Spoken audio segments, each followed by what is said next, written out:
Selamat pagi saudara yang dikasihi Tuhan. Jumpa lagi pada hari Selasa tanggal 6 Oktober 2020. Puji Tuhan, pagi ini saya ajak kita menemukan Markus pasal 6 ayat 14 hingga ayat yang ke-16. Di situ perikopnya Yohanes Pembaptis dibunuh. Raja Herodes juga mendengar tentang Yesus sebab namanya sudah terkenal, dan orang mengatakan Yohanes Pembaptis sudah bangkit dari antara orang mati, dan itulah sebabnya kuasa-kuasa itu bekerja dalam dia. Yang lain mengatakan dia itu Elia, yang lain lagi mengatakan dia itu seorang nabi, sama seperti nabi-nabi yang dahulu. Waktu Herodes mendengar hal itu, ia berkata, "Bukan dia itu Yohanes yang sudah kupenggal kepalanya dan yang bangkit lagi?" Saudara, ini satu peristiwa yang sangat viral di zaman Raja Herodes membunuh Yohanes Pembaptis. Situasi kondisi yang tidak pernah terjadi mendadak menjadi sesuatu yang viral, jadi luar biasa. Kenapa? Karena Yesus melakukan perkara-perkara yang luar biasa, sehingga orang-orang pada saat itu berkata, dan Herodes pun sangat terkejut mendengar tentang Yesus sebab sudah sangat terkenal. Orang-orang yang membuat peristiwa-peristiwa besar pada zaman itu diantaranya Yohanes Pembaptis. Sebab itu orang-orang berkata, apa yang Yesus buat itu adalah suatu pertanda bahwa itu adalah perbuatan Yohanes Pembaptis. Karena dia memiliki kuasa-kuasa yang besar, pengaruh yang besar, dan ada lagi yang berkata dia itu Elia. Juga ada yang berkata dia salah satu dari sekian nabi-nabi yang ada dahulu. Di sini kita menemukan apa yang Alkitab catat kepada saya dan saudara, bahwa kita menemukan Yesus adalah seorang pria yang membuat sejarah. Kita menemukan dalam hidup ini ada banyak orang yang membuat sejarah. Dengan waktu, dengan kesempatan, dengan potensi, dengan segala cara manusia berusaha untuk membuat sejarah dengan hidupnya sendiri. Kita tahu ada nama-nama besar, kita tahu ada nama-nama yang begitu populer sehingga nama itu seringkali diberikan kepada nama orang lain karena ingin mengenang bagaimana sejarah dari pemilik nama pertama. Saudara-saudara yang dikasihi Tuhan, kita menemukan di sini Yesus menjadi orang yang membuat sejarah. Karena apa? Karena dia mengingatkan kepada kita bahwa dia itu lemah lembut. Oleh sebab itu, dia katakan, "Belajarlah kepadaku, karena aku lemah lembut." Sikap yang dia miliki yang kemudian menjadi terkenal karena dia seorang pria yang lemah lembut. Dia tidak pernah menganggap remeh orang lain.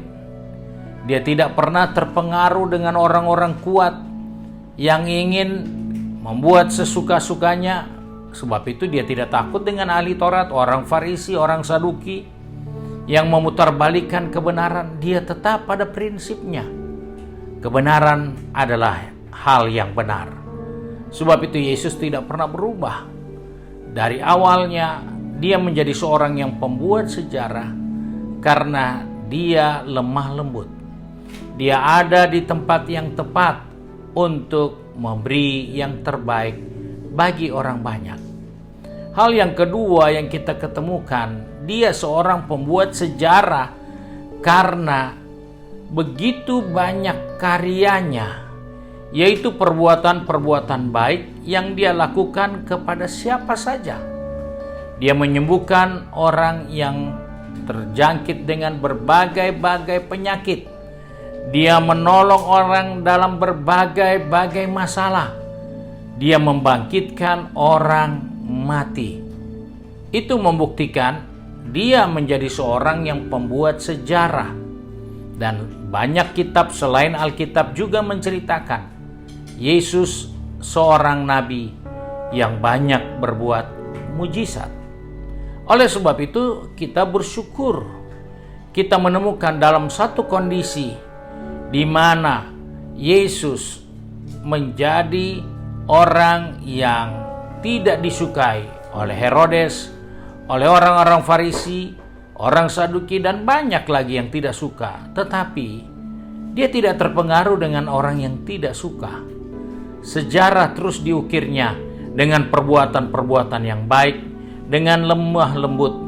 Bahkan tidak ada orang yang pernah mencatat sejarah seperti dia, yaitu dia membuat sejarah dengan cara menghapus dosa manusia dengan melalui kematiannya sendiri. Dia menghapus dosa seisi dunia ini melalui kematian dirinya sendiri. Sebab itu tidak ada pengampunan. Tidak ada pengampunan dosa di luar Yesus. Sebab itu kita menemukan dalam perjalanan hidupnya dia membuat sejarah yang sampai hari ini tidak ada yang bisa menandinginya ataupun menghilangkan sejarah itu. Sebab itu Alkitab hanya katakan hanya melalui penumpahan darah kita memperoleh pengampunan. Dan Alkitab menceritakan melalui kematian Yesus di kayu salib, dosa-dosa manusia dihapuskan, diselesaikan melalui kematiannya. Sebab itu kita perlu bersyukur kepada Tuhan karena sampai hari ini, sampai pagi hari ini kita bisa ada karena orang yang membuat sejarah itulah yang menyertai kita, yang menolong kita, yang melindungi kita, dan yang akan memberkati kita sepanjang hari ini. Jangan engkau ragu, jangan engkau tinggalkan dia. Dia orang yang membuat sejarah dan sejarahnya itu kekal untuk selama-lamanya. Dan itulah jalan keselamatan buat orang yang percaya. Puji Tuhan, mari kita satu di dalam doa. Kembali kami datang kepada Bapa di surga dengan mengucap syukur karena Engkau memberikan anak-Mu yang tunggal, Yesus Kristus bagi kami. Sehingga kami bersyukur karena Engkau mencatat sejarah yang baik bagi kami. Supaya kami belajar dari kehidupan yang lemah lembut. Supaya kami belajar hidup rendah hati. Supaya kami belajar berbuat baik di saat orang tidak berbuat baik kepada kami.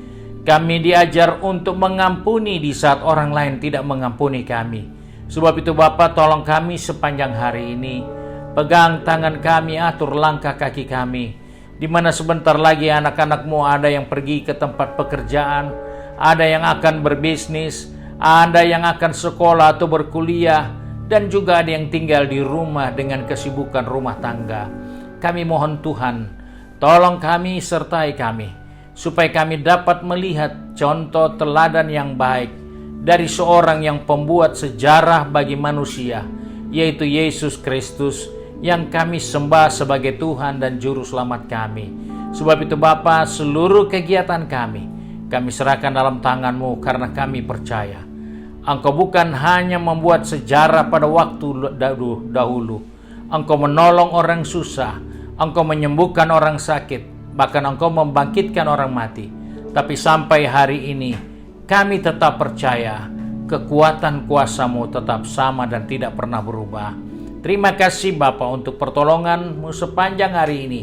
Sebab itu kami bersyukur dan berdoa di dalam nama Tuhan Yesus Kristus Juru Selamat kami, majikan kami yang baik dan setia. Haleluya. Amin. Puji Tuhan, saudara yang dikasihi Tuhan. Hari ini adalah merupakan hari ibadah bagi Pelprip, yaitu pria Pantekosta Jemaat Bethesda. Saudara dapat mengikutinya pada jam 6 sore secara live melalui YouTube channel atau Facebook page. dan juga saudara dapat mengikuti di ruangan Alfa Omega. Puji Tuhan, Tuhan Yesus memberkati.